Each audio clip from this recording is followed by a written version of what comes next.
Quando Jesus veio ao mundo, ele encontrou um ambiente histórico-cultural totalmente preparado para a sua chegada. O apóstolo Paulo percebeu isso e disse que Jesus veio ao mundo na plenitude dos tempos. Isso quer dizer um momento ideal, um momento esperado, um momento programado pelo próprio Deus.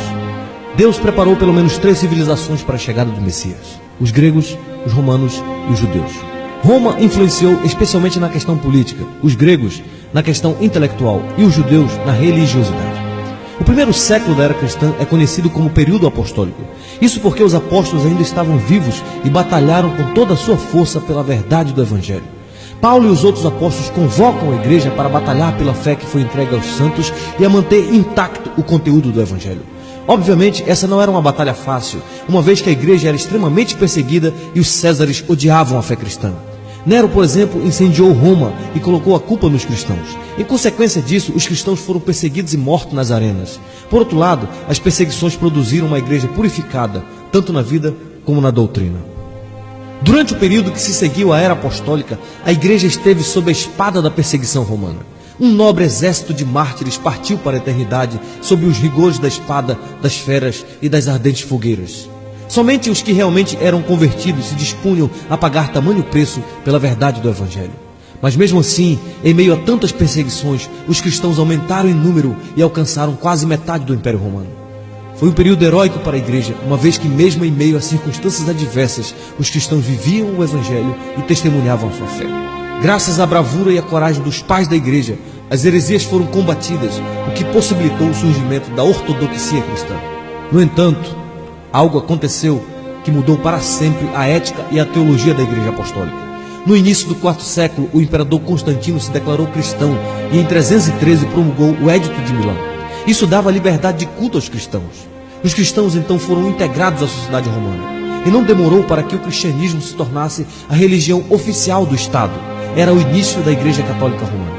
A igreja, até então formada por pessoas de classes mais baixas, foi abrindo espaço entre a aristocracia. Antes que se iniciasse o IV século, os templos pagãos já haviam sido abandonados ou então transformados em templos cristãos.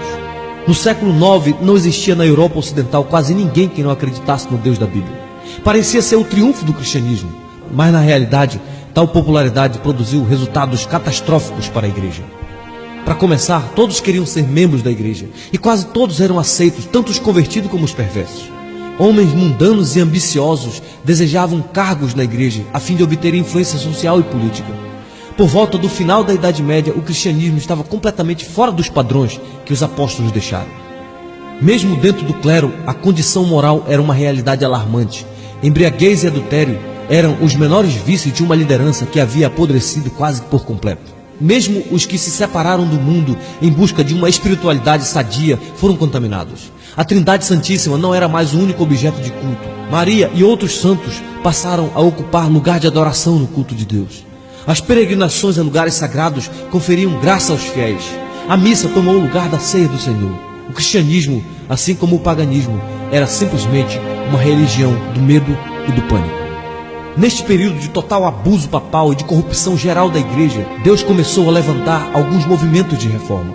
Homens como os valdenses no final do século XII, homens como John Wycliffe, que traduziu o Novo Testamento para o inglês, homens como John Hus, que proclamou a necessidade da libertação da autoridade dos abusos do Papa, homens como Jerônimo Savonarola na Itália. Esses homens começaram a gritar contra os abusos da igreja e a clamar em defesa da verdade apostólica. Mas o mundo não estava preparado para recebê-los, de modo que foram reprimidos com sangrentas perseguições. Nesse período também acontecia no mundo o despertar da Europa para o interesse pela literatura, pelas artes e pela ciência. Era a chegada do Renascimento. Na Alemanha, na Inglaterra e na França, o Renascimento possuía um sentimento religioso. E isso despertou um novo interesse pelas escrituras sagradas. Isso levou o povo a investigar os verdadeiros fundamentos da fé cristã, independentemente dos dogmas de Roma. Antes de se inventar a imprensa, os livros eram copiados à mão. Mas a imprensa possibilitou o uso comum das escrituras e incentivou a tradução e a circulação da Bíblia em todos os idiomas da Europa. A chama da reforma começou a arder primeiramente na Alemanha, sob a direção do monge Martinho Lutero, que era professor da Universidade de Wittenberg. Lutero visitou a cidade de Roma e ficou escandalizado com o declínio moral dos líderes religiosos. Lutero passou por crises espirituais profundas. Ele temia que o Deus justo não o aceitasse. Por isso, ele se desdobrava em penitências religiosas para conseguir méritos diante de Deus. Como resultado do estudo sério da Bíblia, descobriu e entendeu a poderosa doutrina da justificação pela fé.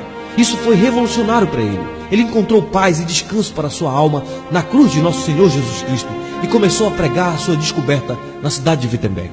O Papa Leão X, querendo arrecadar fundos para terminar as obras do Templo de São Pedro em Roma, permitiu que João Tetzel percorresse a Alemanha vendendo indulgência que garantia o perdão dos pecados.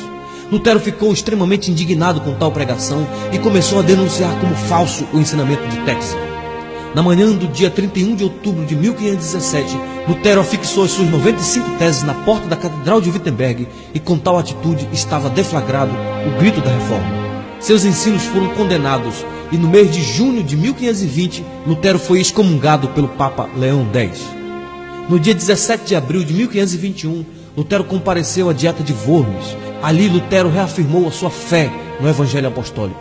E quando foi obrigado a renunciar a seus ensinamentos, Lutero respondeu: é impossível retratar-me, a não ser que me provem que estou laborando em erro, pelo testemunho das Escrituras ou pela razão evidente.